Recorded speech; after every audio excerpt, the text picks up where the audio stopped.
어제 서천 특화시장 화재 현장에 다녀왔습니다. 시장 점포 전체가 완전히 소실됐습니다. 227개의 점포가 다 소실돼서 시장 상인들의 삶의 터전이 사라졌습니다.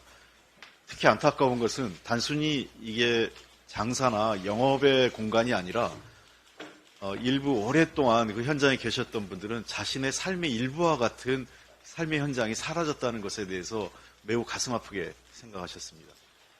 이 설날 대목을 눈앞에 두고 있어서 여러 가지 이 상품을 가득 채워놓은 상태에서 불이 났기 때문에 많은 재산상의 손실도 입으셨습니다. 특히 설날 대목 장사까지 포기할 상황이었기 때문에 어제 현장에서 많은 요구가 있었는데요. 첫 번째는 시장 상인들이 특히 설날 대목에 바로 장사 영업을 할 수 있도록 임시 공간을 마련해 달라는 요구가 있었습니다.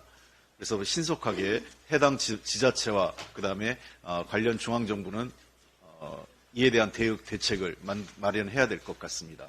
두 번째는 당장에 경위안정 지원금을 제공해야 됩니다. 소상공인진흥재단에 경위안정 지원 자금이 있기 때문에 신속하게 지원해서 다시 영업을 할 수 있도록 도와드려야 되고요. 코로나19 때 저희가 드렸던 재난지원금의 일부를 원리금 상환이 시작됐는데 관계당국은 이분들에 대해서 원리금 상환을 최소 6개월은 유예해야 될 것으로 생각됩니다. 당장에 영업을 하기 어려운 상황이기 때문에 이러한 원리금 상환에 대한 유예가 필요하다 생각을 하고 정부는 교부금을 비롯해서 또 예비비, 재난과 관련된 예비비 등을 적극 활용해서 이분들에 대한 특별 재난지역 여부를 함께 검토해 주셔서 신속하게 이분들이 삶의 현장에 복귀하고 다시 희망을 가질 수 있도록 해야 될 것 같습니다. 서천 특화시장은 단순히 시장이 아니라 관광형 시장으로 외부에서 많은 분들이 서천을 방문하는 이유이기도 합니다. 그래서 지역경제에 미치는 영향이 크기 때문에 임시 가건물을 신속히 복구해서 서천 특화시장이 정상적으로 가동됨으로써 지역경제도 정상화될 수 있도록 신속하고 빠른 복구 작업이 진행되어야 될 것 같습니다. 이 와중에 좀 아쉬운 것은 상인들이 밤새 대통령과 여당 대표가 온다고 해서 기다렸고 그분들의 말씀을 기다렸는데 대표 일부만 만나고 상인들이 기다리고 있는 2층에는 올라가지 않았습니다.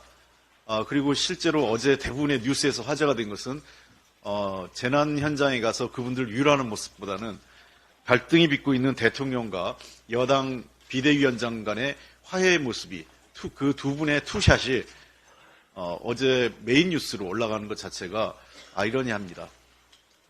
자신들의 권력 다툼에 대한 화해 현장을 재난의 현장을 그로 인한 장식품으로 사용한 것 아닌가 매우 유감스럽습니다. 이러한 것들에 대한 비난을 그리고 국민적 여론을 그래도 이게 단순히 현장 방문이 정치적 쇼가 아니라면 제가 지금 말씀드렸던 현장 상인들의 목소리를 반영한 얘기입니다. 이러한 내용들에 대해서 정부는 신속하게 대응해 주시고 민주당은 이에 대해서 국회 차원의 모든 협조를 아끼지 않겠습니다. 그리고 한동훈 비대위원장에도 다시 한번 말씀드리겠습니다. 어제 대통령 전형차를 내린 이후에 대통령에 대한 존경과 그런 마음을 표시했는데요. 용기 있게 카톡 지시보다는 국민의 눈높이에 맞추고자 했던 그 자세를 다시 한번 기대해 보겠습니다. 그러기 위해서는 쌍특검에 대해서 찬성 의견을 내십시오. 그리고 김건희 여사 같은 경우는 명품백과 관련돼서 사과로 끝날 일이 아닙니다. 사과는 기본이고 이 문제에 대해서는 수사를 통해서 불법 여부를 명백히 밝히고 잘못이 있으면 처벌받는 그것이 공정과 상식입니다.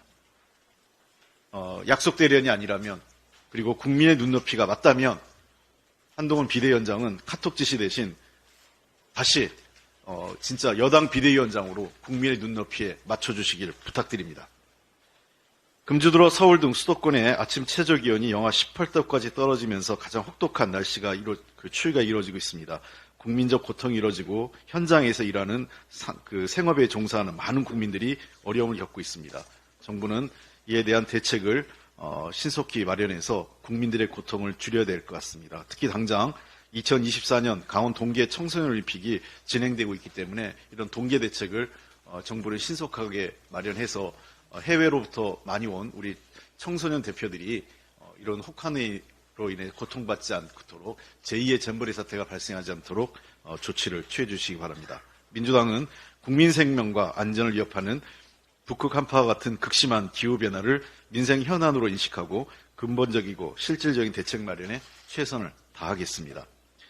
지난해 전국 법원에 접수된 개인회생 법인 파산이 역대 최대치를 기록했습니다. 대법원에 따르면 전국 법원에 접수된 개인회생 건이 12만 건이 넘었습니다. 법인 파산 건도 1657건으로 각각 집계됐는데요. 이는 전년 대비 34.5% 그리고 60.1%가 늘어난 사상 최고치를 경신한 것입니다. 과도한 부동산 대출과 자산 투자 등으로 20, 30대 개인 회생이 늘고 고금 여파로 대출 연장이 안 되면서 법인 파산이 증가했다는 것이 분석이 지배적입니다. 심각한 것은 20, 30대의 개인 회생 신청이 증가했고 부동산 가격 급등으로 무리하게 대출을 받아 빚을 갚지 못하거나 전세 사기 피해도 무관하지 않다는 분석이 나오고 있습니다.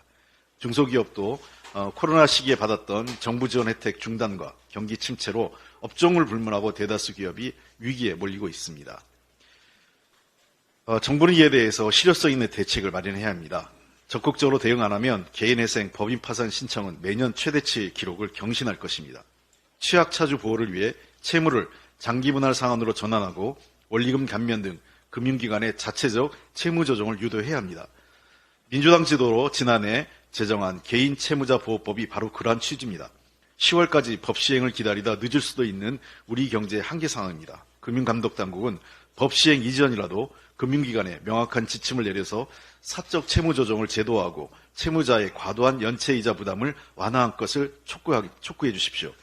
중소중견 한계 기업을 위해서는 문재인 정부에서 도입한 바 있는 기업 구조 혁신 펀드의 규모를 선제적으로 확충하고 조속히 집행해 줄 것을 거듭 촉구합니다. 이상입니다.